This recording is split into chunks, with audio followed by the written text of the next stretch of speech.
Olá, tudo bem?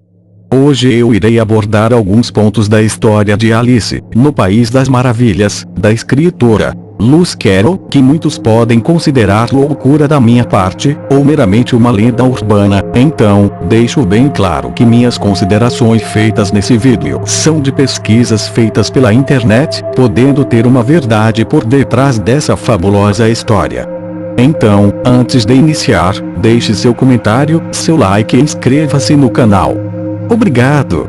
Temos que considerar que muitas histórias possuem uma outra interpretação, pois muitos anos atrás era proibido expressar as ideias explicitamente, pois a realidade, o contexto da sociedade, os valores eram bem diferentes dos dias atuais. Alguns escritores, pesquisadores dessa área dizem que essas famosas histórias de literatura infanto-juvenil possuem enredos macabros, tristes, recheados de ocultismo.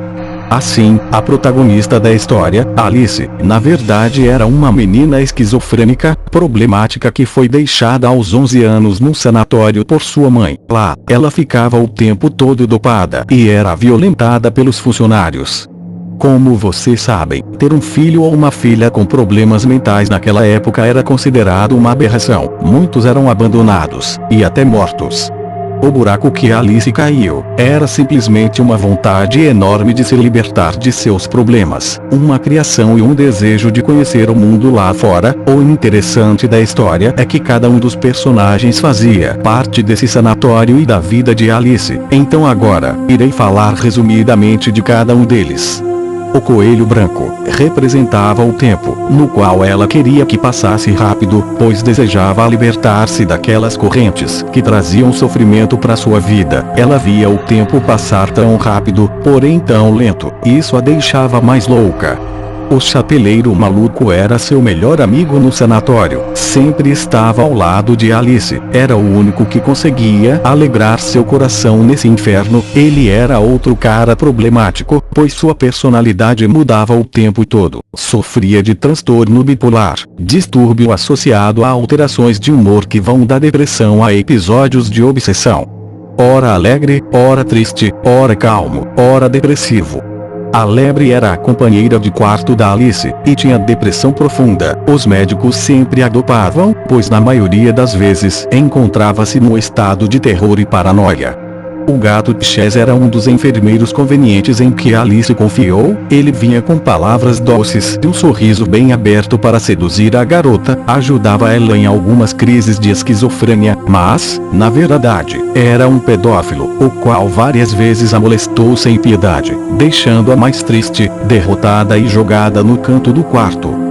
A rainha de copas era a diretora do sanatório, era revoltada com sua aparência, porque tinha uma enorme cabeça. Dessa forma, era uma mulher mais desprezível, não tinha piedade nenhum dos internados, sempre maltratava os pacientes com terapia de choque e lobotomia, procedimento no qual era retirado uma parte do cérebro do paciente. Em diversas vezes, essa diretora ordenava que prendesse os enfermos em jaulas, deixando-os como animais ferozes.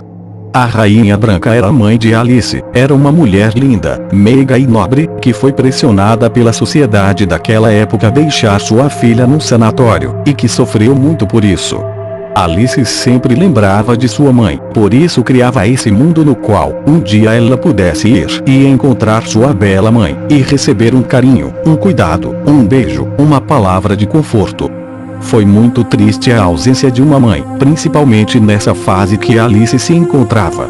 Os naipes eram os enfermeiros do hospital, os quais recebiam ordens da Rainha Vermelha. Eram totalmente submissos e tinha que cumprir tudo, sem hesitar. A Largata Azul era sua terapeuta, a qual tinha muita sabedoria para lidar com Alice, sempre explicava detalhadamente o que a menina estava buscando, era paciente, no entanto, fumava compulsivamente.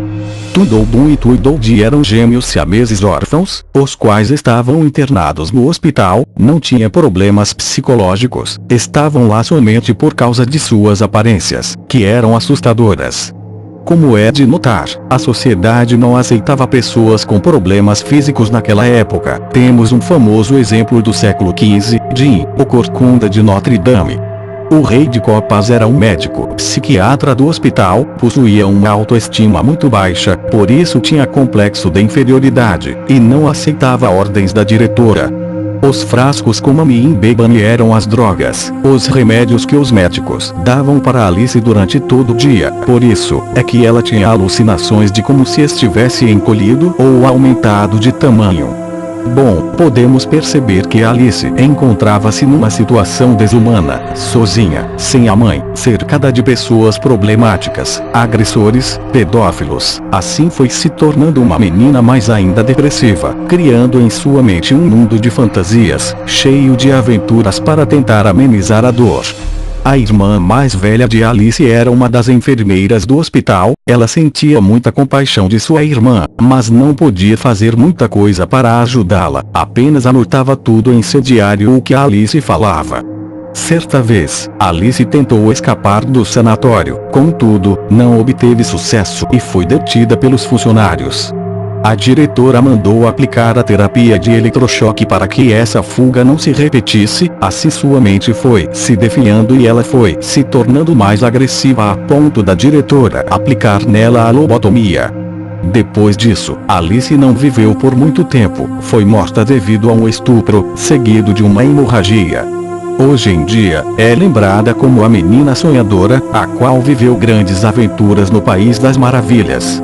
Espero que eu não tenha arruinado sua infância, contando esse outro lado da história, mas como dizia William Shakespeare, há mais coisas entre o céu e a terra, do que pode imaginar nossa vã filosofia. Podemos associar essa frase filosófica às histórias recheadas de ocultismo e alegorismo. Espero que tenha gostado do vídeo. Até a próxima história.